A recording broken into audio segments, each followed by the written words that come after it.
The World Health Organization warned that the population of the Gaza Strip is at risk of starvation while describing humanitarian aid deliveries as a trickle in the midst of a severe humanitarian crisis.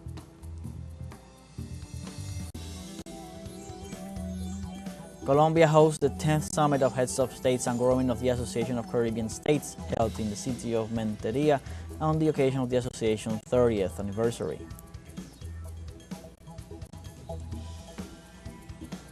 And Mexico gears up for Sunday's judicial elections. President Claudia Sheinbaum called on citizens to participate in this unprecedented vote in the country.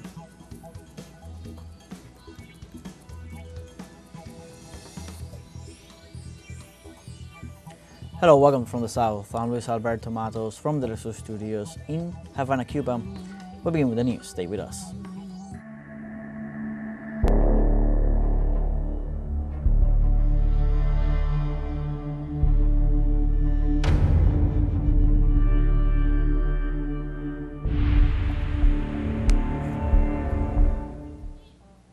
The World Health Organization warned that the population of the Gaza Strip is at risk of starvation, while describing the humanitarian aid deliveries as a trickle in the midst of a severe humanitarian crisis.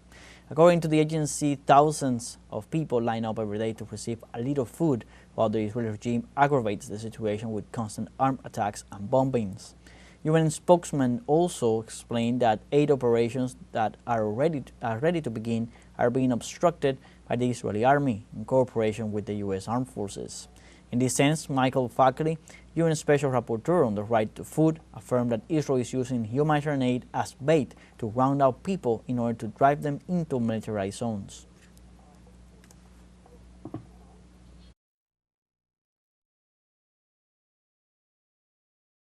And the Arab group of the United Nations organization categorically rejected the mechanism for the distribution of humanitarian aid in Gaza, backed by the United States and Israel, calling it a violation of international law. The member countries accused Benjamin Netanyahu's government of using hunger as a weapon of war in Gaza, rejecting its new aid system as illegal.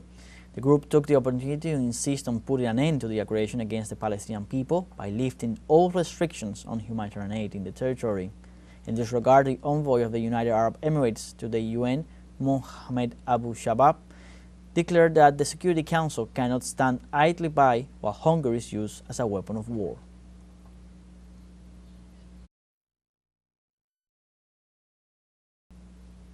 Palestinian authorities denounced that Israel maintains a colonial plan in the occupied West Bank. The Palestinian Foreign Ministry stated that the illegal Israeli expansion and incursions into the West Bank require immediate action by the world. The office added that military aggressions, as well as assassinations, construction of new Israeli settlements, and other crimes seek to destroy the two-state solution. The Foreign Ministry stressed the need for international action to halt Israeli expansionist plans.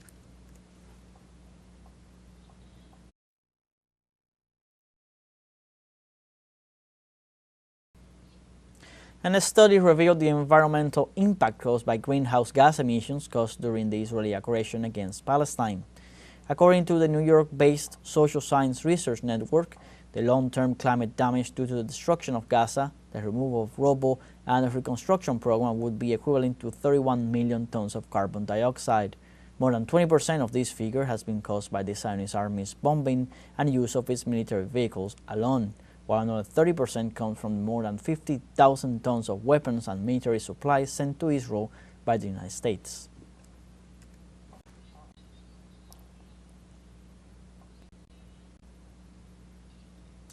And in Portugal, tourists and locals walking in downtown Lisbon had a glimpse of the devastating reality unfolding in Gaza. For a few hours on Friday afternoon, an art installation made of toys and infants' clothing drew attention to the thousands of children killed in the past month of the conflict. For days, organizers called for donations of children's clothing and toys to be able to fill the entire Rua do Carmo, one of the most iconic streets of the historic downtown Lisbon. According to the Gaza Health Ministry, more than 54,000 Palestinians, mostly women and children, have been killed by the Israeli regime, which does not distinguish between civilians and combatants in Stali.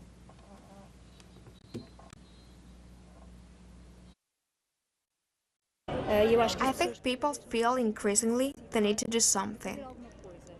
We are on one hand to raise awareness, and of course Children's Day is a day in which we cannot forget the suffering, the deep suffering of the children in Gaza. It's not just the dead. We account for the dead, for the injured, but it's not just them. All children in Gaza are suffering. All children are going through a deep trauma. No child can go to school. So, to celebrate the International Day of Children without recalling this suffering would be wrong. The Iranian government reaffirmed its peaceful stance on its nuclear program amid talks with the United States. Foreign Minister Abbas Araghchi stressed that one of the Islamic Republic's principles in the nuclear debate is a rejection of hegemony. Araghchi also reaffirmed that peaceful nuclear energy is a non-transferable right, and the nation will continue to follow the path set out by the leader of the Islamic Revolution. The foreign minister also stressed that Tehran will not accept any demand to stop its enrichment plans.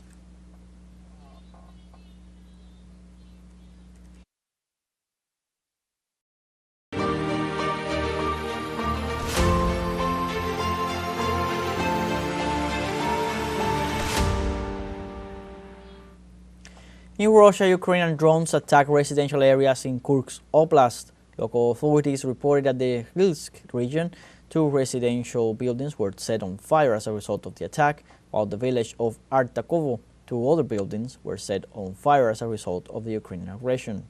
The residents were evacuated, however 7 people, including 2 minors, were injured. Emergency services and fire departments were on the scene to attend the fire.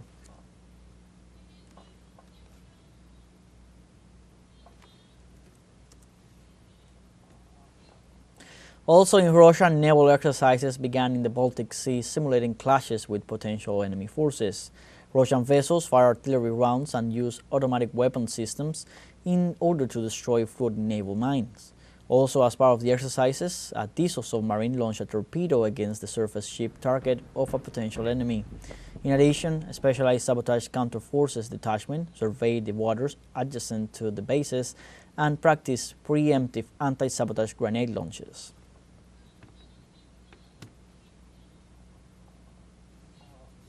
We now have our first break coming up. Remember, you can join us on TikTok at teleSUR English. We'll find news in different formats, news updates, and much more. I'll be right back. Stay with us.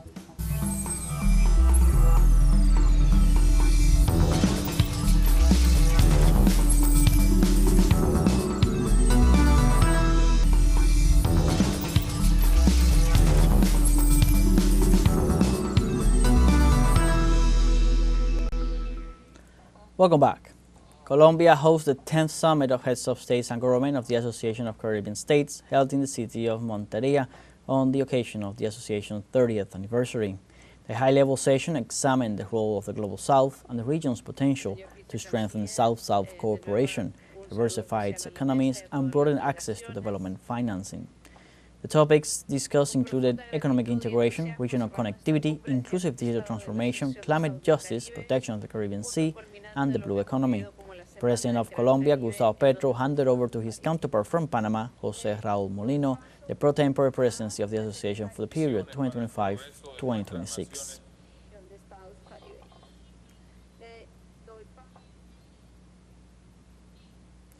The latest report by the United Nations Office for Humanitarian Affairs found that violence in Haiti has increased since last April regarding food insecurity and access to basic services and education for children. In the most recent monthly report on the humanitarian crisis in the country, OCHA highlights that from the 1st to the 3rd of April, violence has increased in the departments of Centro and Artibonite, with more than 67,000 people displaced. The intensification of violence as a result of the attacks by armed criminal groups since last March adds to the urgent needs such as shelter, water, food, health care, and protection. In this context, the most affected are women and girls, as they are exposed to more risks of violence.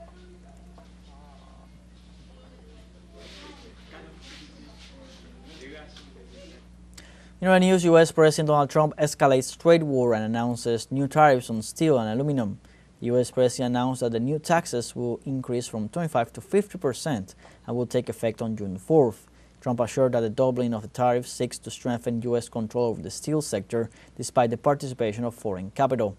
The announcement comes one day after an appeals court lifted the International Trade Court's block on Trump's tariff policy on imports from numerous countries and amid international rejection.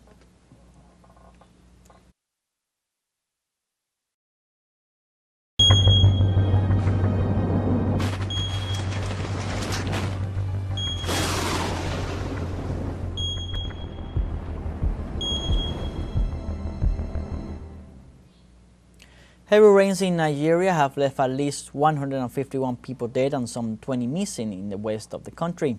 The disaster submerged some 50 houses and destroyed acres of farmland, affecting at least 1,500 people, 200 of whom had to be displaced. Although floods are common in the country, inefficient infrastructure and the lack of prevention measures aggravate the impact of the emergency. In 2022, Nigeria suffered its worst floods in a decade, with a death toll of 600, while in 2020, 40 deaths were reported from the same phenomenon.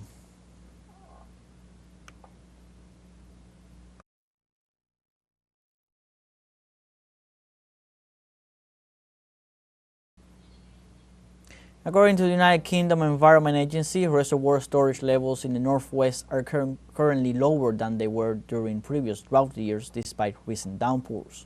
Latest figures from the Environment Agency show England's overall reservoir storage was at 84% at the end of April, which is lower than at the same time of the year in 2022 drought summer. The government says a new reservoir hasn't been built in 30 years.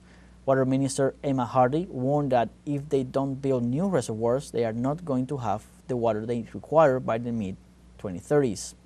The Environment Agency says that no other parts of England are in drought, but reservoirs across the country will be closely monitored.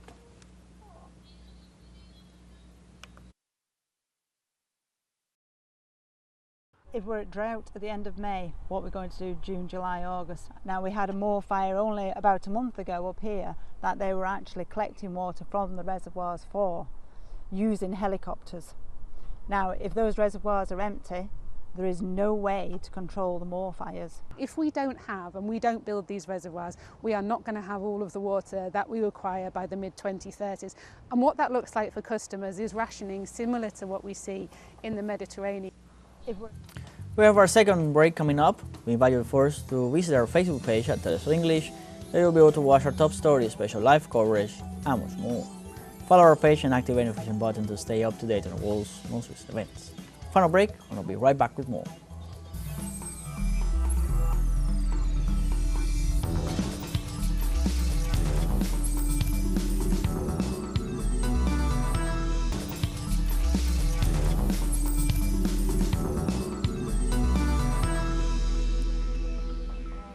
Welcome back. The President of Mexico, Claudia Sheinbaum, reiterated her call for citizens to exercise their right this June 1st in the judicial elections. The President emphasized that all Mexicans are called upon to elect 9 members of the Supreme Court, 5 magistrates of the Judicial Disciplinary Court, and 2 members of the Superior Chamber of the Electoral Court of the Judiciary. The National Electoral Institute reported that 7,773 candidates campaigned between March 30th and May 28th to obtain the citizens' vote. The first election by popular vote of judges, magistrates, and ministers of the court is a result of the judicial reform approved in 2024, aimed at ending corruption and influence peddling in the judiciary.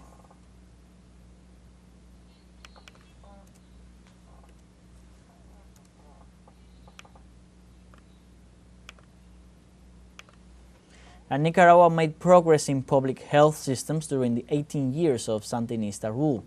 A report from the Ministry of Health detailed the number of hospitals increased from 33 to 77, while health centers expanded to more than 1,400 throughout the country.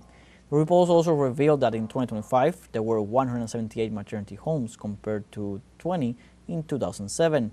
As part of the national government's social policies, more than 100 homes for people with special needs, epidemiological laboratories, and other specialized centers were created.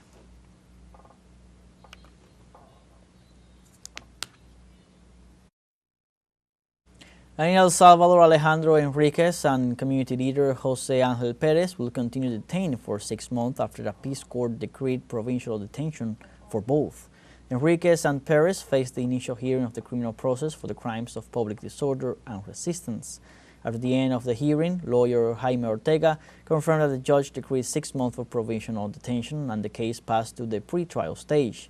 The defense of both detainees provided multiple arreglos to defend them, but this was not taken into account. The young men were captured after participating in a peaceful rally in which they asked President Nayib Bukele for support to stop an eviction of hundreds of farmers.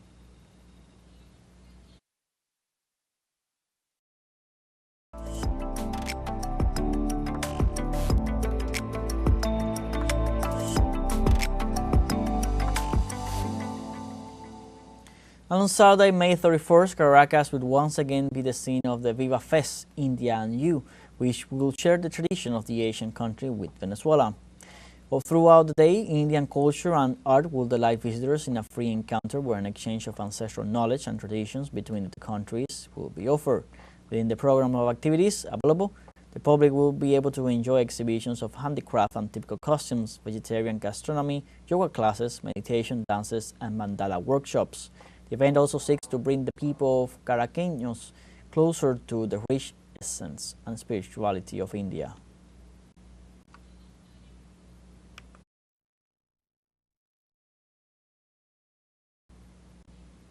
Emotions, learning, reflections, and above all, a lot of fun characterize the days of the 6th International Meeting of Arts for Children, Corazón Feliz, or Happy Heart, in Cuba, that extends its activities until next June 2nd. Our colleague Fabiola Lopez from Havana with all the details. Despite the challenging times that this island is living, art, magic, and creativity of childhood fill the last days. In Happy Heart, the cultural event dedicated to peace for children, nothing is missing. That is why an animation workshop for children with special needs like this enchants people. Las escuelas se vuelcan a los teatros, a los cines, a las actividades, a los talleres que se realizan. Schools turn to the theaters, cinemas, activities and workshops, and whatever is done for children is always a small effort, even to maintain the beauty of magic. To discover new things is vital for the development of children, and in the hard times we are living, that they have days like this, full of magic, art, and discovery, is a wonder. The idea of Happy Heart is to achieve through art, culture, and education to build a happy and dignified world for children. In the theoretical event, Thinking with the Heart, artists, managers, and educators spoke and debated about art as a tool for cognitive, emotional, and social development in children. Los que nos dedicamos a trabajar para las infancias en estos tiempos y en este mundo de aquí y ahora, sabemos muy bien que no la tenemos fácil. Those of us who are dedicated to working for children in these times know well that we do not have it easy. Big companies and corporations also work for them. The difference is to put the message that really matters, which is not a message of ambition or winners. It is not a message that wealth is what makes the human being. What makes it are the values, the ability to be empathetic, supportive, harmonious. Look at the other equally, whether white, black, red, Chinese, yellow.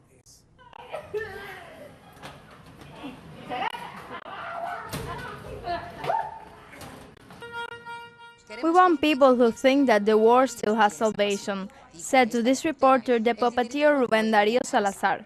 That is why the visit of therapeutic clowns to the pediatric ward of the National Institute of Oncology and Radiobiology could not be missing in a meeting like this. Si esto sucede en un país como Cuba, bloqueado, asediado, mutilado.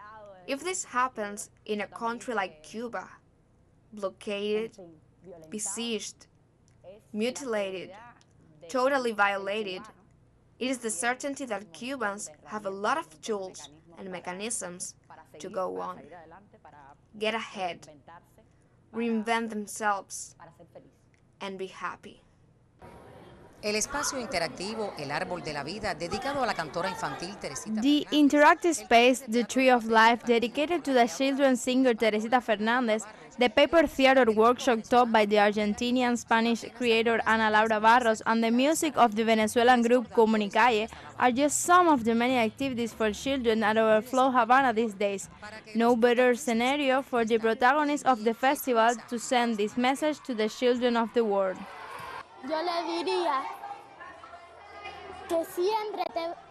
I would tell him that, always, what will make you strong, good, and capable are your friends.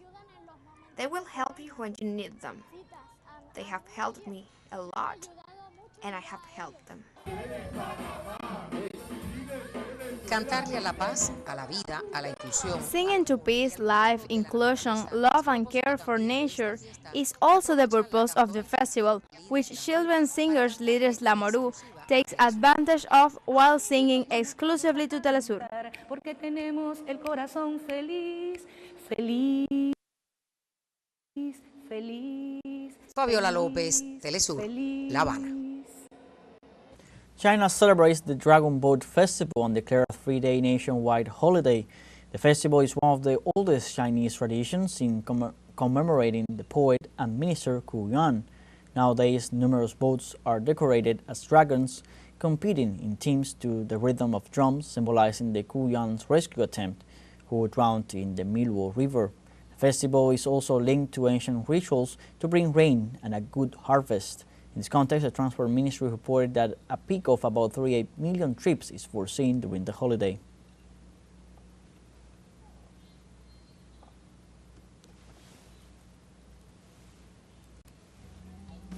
With this, you have come to the end of this news brief. You can find these and many other stories on our website at telesurenglish.net.